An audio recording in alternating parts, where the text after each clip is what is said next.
इस वीडियो में आप क्लास 12th 100 मार्क्स की हिंदी का दूसरा चैप्टर जिसका नाम है उसने कहा था, इसी के सारे ऑब्जेक्टिव क्वेश्चंस मतलब वस्तुनिष्ठ प्रश्नों को पढ़ेंगे।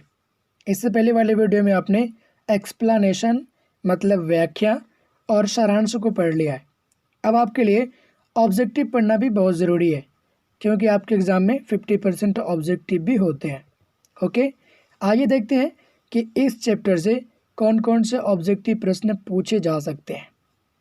पहला प्रश्न बनता है इस चैप्टर से कि उसने कहा था कहानी के कथाकार कौन है। इस प्रश्न को दूसरे तरीके से पूछते हैं कि उसने कहा था कहानी के कहानीकार कौन है। दोनों एक ही बात है, तो आप इनको याद रखिए कि इनके कहानीकार हैं मतलब कथाकार हैं चंद्रधर शर्मा गुलेरी। अगला प्रश्न, गुलेरी के पिता का क्या नाम था। गुलेरी मतलब चंद्रधर शर्मा गुलेरी, इनके पिता का नाम था Pandit Shivram. Option number A. I hope कि आपको पता होगा कि आपके एग्ज़ाम में 4 विकल्प दिए जाते हैं जिनमें से आपको एक को चूज़ करना पड़ता है, एक को चुनना पड़ता है। तो मैंने भी यहाँ पर 4 विकल्पों को टाइप किया है जिनमें से एक सही है। ओके, आगे देखिए। कहानी उसने कहा था, उसने कहा था कब प्रकाशित हुई। 1915 ईस्वी में। Option number C. अगला प्रश्न है कि गुलेरी जी का जन्म कहाँ हुआ था।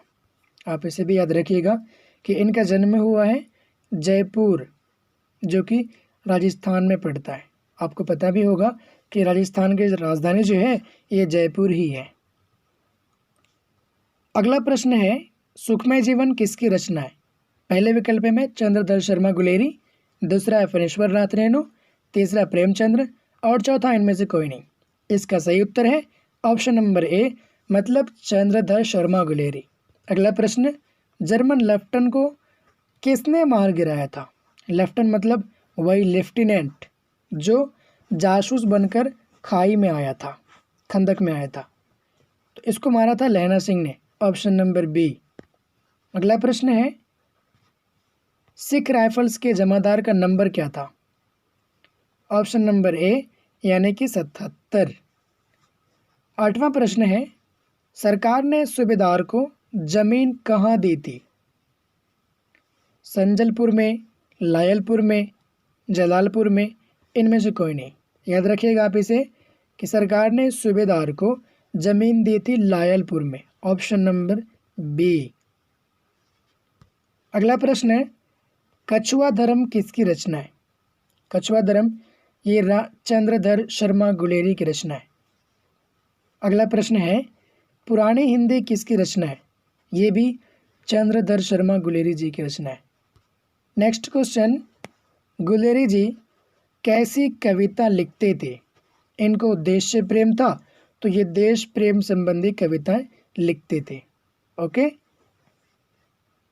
अगला प्रश्न है उसने कहा था किस प्रकार की कहानी है। धर्म प्रधान, चरित्र प्रधान, भाव प्रधान, कर्म प्रधान। इसका उत्तर तो मैं नहीं बताऊंगा, इसका उत्तर आप खुद बताना क्योंकि मैंने चैप्टर को काफ़ी डीपली पढ़ाया है। ओके, आप इसका उत्तर ढूंढ करके मुझे कमेंट सेक्शन में ज़रूर बताइए अगर आप सच में पढ़ाई करते हैं तो। अगला प्रश्न है चंद्रधर शर्मा गुलेरी जी की वृत्ति क्या थी। वृत्ति मतलब पेशा बोल सकते हैं आप। इनके पेशा थी व्यापार, खेतीबाड़ी, अध्यापन, इनमें से कोई नहीं। ऑप्शन नंबर सी मतलब अध्यापन, इनकी वृत्ति अध्यापन थी। उसने कहा था कहानी, उसने कहा था कहानी में किस शहर का चित्रण है। अमृतसर का। ऑप्शन। अगला प्रश्न है लहना सिंह की मृत्यु। अगला प्रश्न है कि लहना सिंह की मृत्यु किसकी गोद में हुई। यहाँ पर देखो कहना सिंह हो गया, ठीक है। टाइप करते वक्त ये क और ल आगे पीछे हो जाता है, आप इसे याद रखना कि लहना सिंह है ये। लहना सिंह की मृत्यु किसके गोद में हुई। कीरत सिंह, वजीरा सिंह, हजाना सिंह, कुलदीप सिंह। तो मैंने काफ़ी डीपली चैप्टर को पढ़ाया है, अगर आपने पढ़ा होगा तो एक भी प्रश्न का उत्तर आपसे नहीं छूटेगा। वजीरा सिंह की गोद में लहना सिंह की मृत्यु हुई है। अगला प्रश्न है कि पलटन का विदूषक कौन था। पलटन का विदूषक वजीरा सिंह, वजीरा सिंह। नेक्स्ट क्वेश्चन देखिए, सूबेदार हजारा सिंह के पुत्र का क्या नाम था? सूबेदार हजारा सिंह के पुत्र का नाम था बोधा सिंह। एक बात और आप याद रखिए कि यहाँ पर प्रत्येक प्रश्न के आगे प्रश्न सूचक चिन्ह क्वेश्चन मार्क आएगा, जो मैंने नहीं दिया है। ओके। प्रश्न नंबर 18, लैना सिंह किस पद पर था? लैना सिंह किस पद पर था? तो जमादार। इनमें से कौन सी कहानी चंद्रधर शर्मा गुलेरी जी की है? उसने कहा था, जूठन, रोज, इनमें से कोई नहीं। ऑप्शन नंबर ए यानी कि उसने कहा था, ये कहानी चंद्रधर शर्मा गुलेरी जी की है। लैना सिंह किस कहानी का पात्र है? लैना सिंह उसने कहा था, ये कहानी का पात्र है। क्वेश्चन नंबर 21, चंद्रधर शर्मा गुलेरी का जन्म कब हुआ था? इनका जन्म हुआ है 7 जुलाई 1883 ईस्वी में, और इसकी मृत्यु कब हुई है? 12 सितंबर 1922 ईस्वी में। ठीक है।